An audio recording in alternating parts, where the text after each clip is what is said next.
नमस्कार दोस्तों, मैं श्याम सुंदर टाक आप सभी का स्वागत करता हूं मेरे YouTube चैनल एजुकेशन पॉइंट पर। तो दोस्तों, पिछली क्लास में हमने द्विघात विधि से भाग करना सीखा था। हमने प्रश्नावली के 15 क्वेश्चन पूरे कर लिए थे। अब देखिए आगे से 16वां क्वेश्चन शुरू करते हैं। तो 16वें क्वेश्चन से लेकर 19वें क्वेश्चन तक हमें जो प्रश्न सरल करने हैं वो है सूत्र परावर्त्य विधि से भाग करने के क्वेश्चन। तो देखिए दोस्तों, सूत्र परावर्त्य विधि क्या होती है और इससे भाग कैसे सरल होते हैं। तो आइए देखते हैं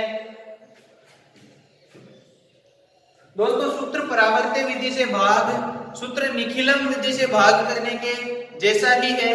इसमें थोड़ा सा अंतर ये होगा कि सूत्र निखिलम से तो हम केवल वही भाग कर सकते थे जिनमें भाजक के पूरे अंक 5 से बड़े हो, जबकि सूत्र परावर्त्य में ऐसा कोई नियम नहीं है। इससे हम लोग सारे भाग कर सकते हैं। शर्त सिर्फ ये है कि जो भाजक है वो आधार के निकट ही होना चाहिए। इसमें हमें उपाधार लेने की अनुमति नहीं होती है। तो देखिए हम लोग पहला क्वेश्चन देखते हैं दोस्तों। सूत्र परावर्त्य विधि से पहला क्वेश्चन और हमारी प्रश्नावली का 16वां क्वेश्चन है कि 1154 भाग 103। तो देखिए हमें यहाँ पे सबसे पहले क्या करना है। हमारा जो भाजक है, भाजक क्या है हमारे पास 103। अब इस भाजक का आधार हम देखते हैं। आधार हम दोस्तों या तो 10 लेते हैं या फिर 10 की घात के रूप में लेते हैं। तो यहाँ पे आधार 10 नहीं ले सकते, 10 की घात 2 यानी 100 लेते हैं। तो हमारे पास आधार आ जाता है 100। अब देखिए दोस्तों हम लोग लेते हैं विचलन। तो देखिए विचलन क्या आएगा हमारे पास।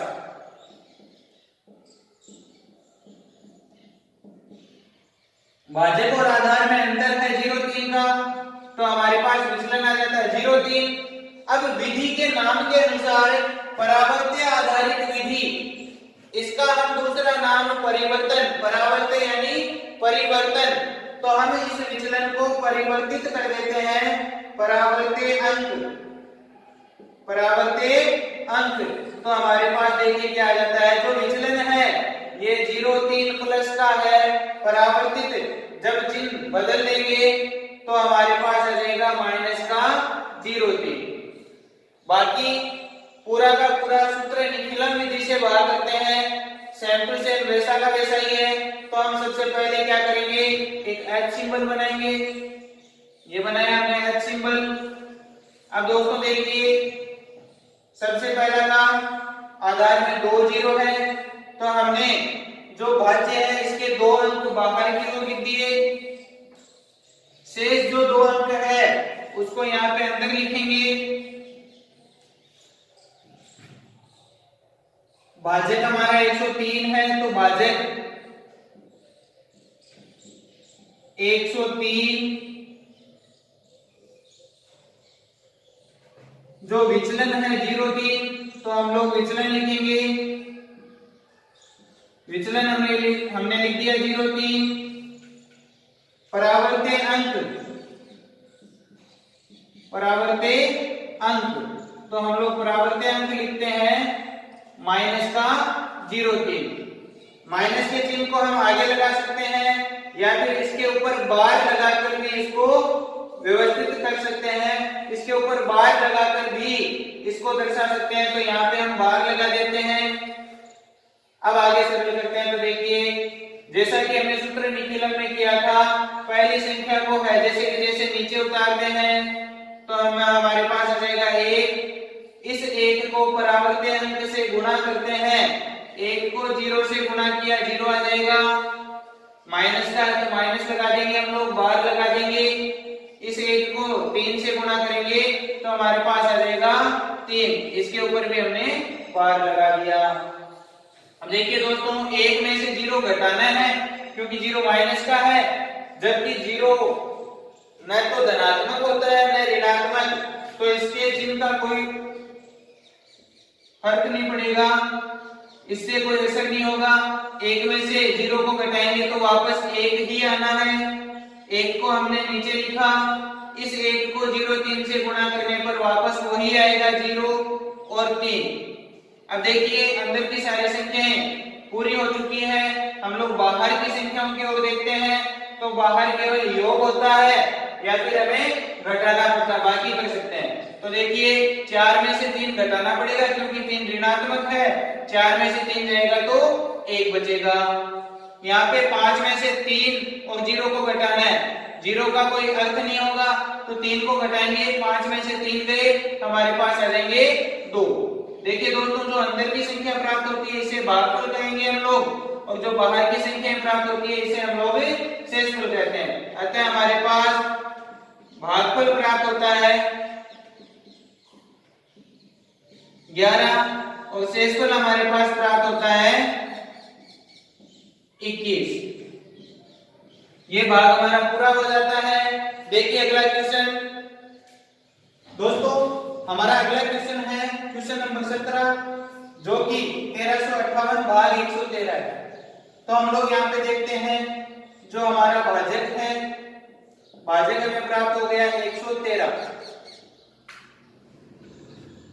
इस भाजक का आधार हम लोग देखते हैं। तो देखिए भाजक का आधार 10 ले नहीं सकते, 10 की घात 2 100 लेते हैं तो हमारे पास विचलन देखिए क्या आता है, आधार और भाजक में अंतर 13 का है तो प्लस के 13 आ जाएगा हमारे पास।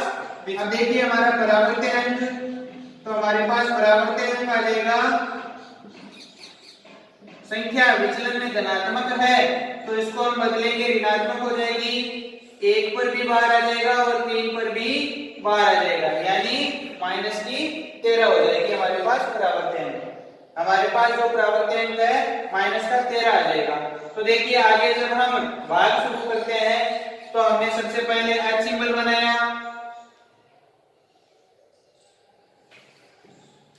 सबसे पहला काम आधार में 2 0 है तो यहाँ से 2 अंकों को हम H से बाहर लिखेंगे, आ जाएंगे 58। शेष जो अंक रह जाते हैं उनको H सिंबल के अंदर लिखेंगे तो हम अंदर लिखेंगे 13। अब देखिए हमारा जो भाजक है, भाजक आ गया 113, भाजक 113 आ गया। अब हम देखते हैं विचलन, विचलन आ गया हमारे पास प्लस के 13 और अंत में परावर्त्य अंक, परावर्त्य अंक आ जाएगा हमारे पास माइनस का 13, यानी 1 के बाद और 3 के भी बाद।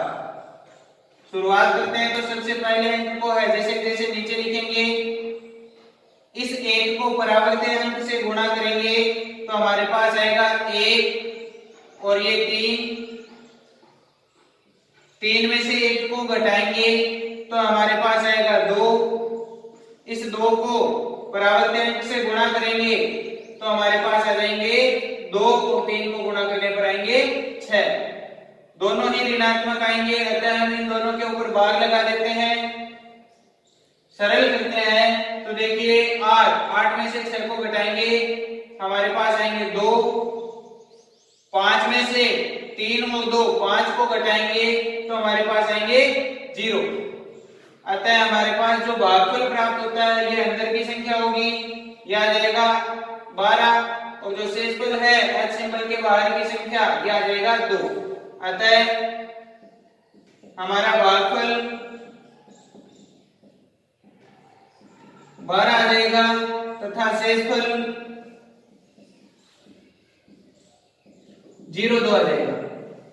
हमारा प्रश्न पूरा हो जाता है यहाँ पे।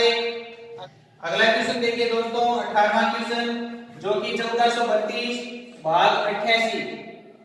देखिए हमारे पास भाजक आ जाता है 88, भाजक का आधार देखते हैं, आधार 10 नहीं ले सकते तो हम लोग आधार लेंगे 100। जब हम विचलन देखते हैं तो दोस्तों देखिए यहाँ पे जो विचलन आएगा वो ऋणात्मक संख्या होगा क्योंकि भाजक आधार से छोटा है। 100 में से 88 को घटाएंगे, 88 में से 100 को घटाएंगे तो हमारे पास प्राप्त होगा 12 जो कि माइनस का होगा, और माइनस चिन्ह को हम दिखाने के लिए 1 और 2 के ऊपर बार लगा देंगे। अब देखिए परावर्त्य अंक हम जब निकालते हैं, जब हम परावर्त्य अंक निकालते हैं, परावर्त्य अंक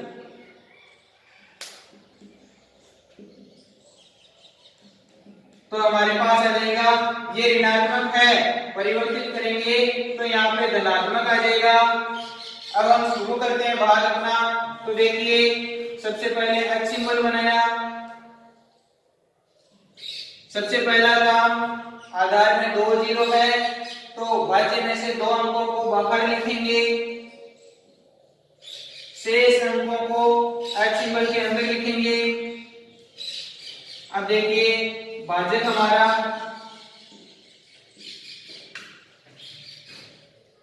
88, विचलन आ जाएगा हमारे पास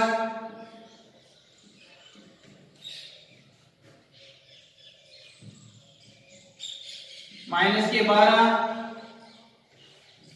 और परावर्त्य अंक आ जाएगा 12।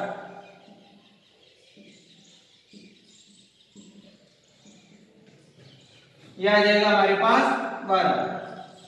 शुरू करते हैं हमारा भाग। तो सबसे पहले एक, पहली संख्या को जैसे जैसे नीचे लिखेंगे, एक को 12 से गुणा करेंगे तो हमारे पास वापस 12 ही आएंगे। 1 प्लस का है तो 4 और 1 को जोड़ेंगे, 4 में 1 को जोड़ने पर हमारे पास आते हैं 5। जब इस 5 को 12 से गुणा करते हैं तो हमारे पास आएंगे 60। 60 को हम बाहर लिखते हैं तो देखिए 2 और 0 को जोड़ने पर आ जाएगा 2, और यहाँ पे 3 और 2 5, 5 और 6 11 हो जाएंगे हमारे पास। अब दोस्तों यहाँ पे ध्यान देने योग्य बात यह है कि जो हमारा शेषफल है, जो बाहर की संख्या शेषफल जो हमें प्राप्त हुई है वो हमारे भाजक से बड़ी है। तो ऐसी स्थिति कई क्वेश्चनों में आती है, तो इसका समाधान ये होगा, हम भाग अपना एक बार और देंगे। जब हम एक बार भाग और देंगे तो यहाँ पे भागफल में 1 जोड़ देते हैं और शेषफल में से भाजक को घटा देते हैं।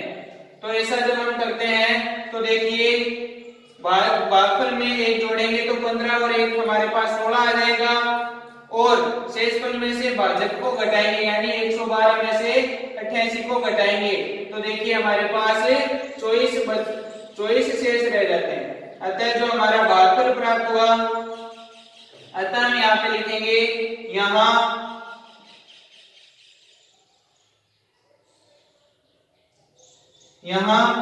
शेषफल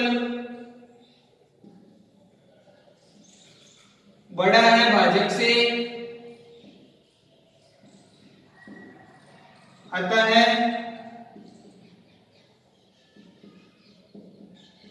भागफल हमारे पास आ गया 15 प्लस 1 बराबर में 16, तथा शेषफल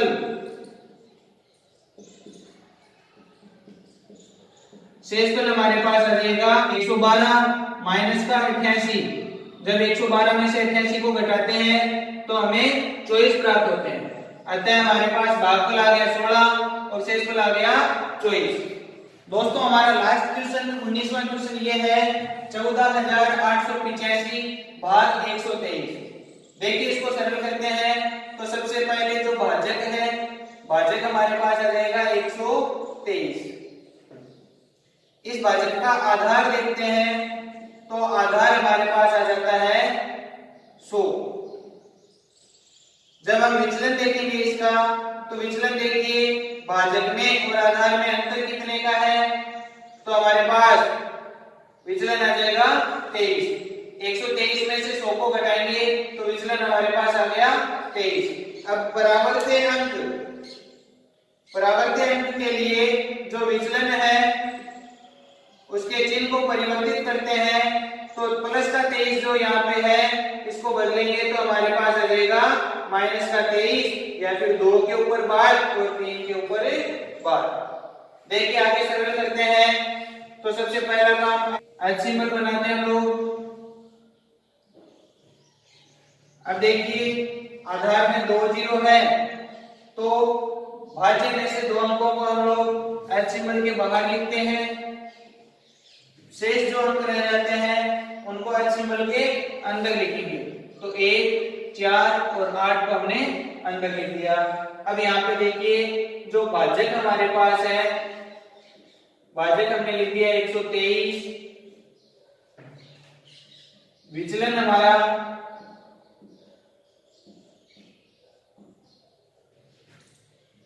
आ जाएगा 2 और 3, और परावर्तित अंक हमारे पास आ जाएगा -2 और -3, अर्थात 2 के ऊपर बार और 3 के ऊपर बार। सबसे पहले अंक को जैसे जैसे नीचे लेके आएंगे, 1 को 2 और 3 से गुणा करेंगे तो -2 और -3। दोस्तों यहाँ पे देखिए हमारे पास अंदर एक अंक और था, अतः हमने दोनों अंकों को अंदर ही लिख दिया।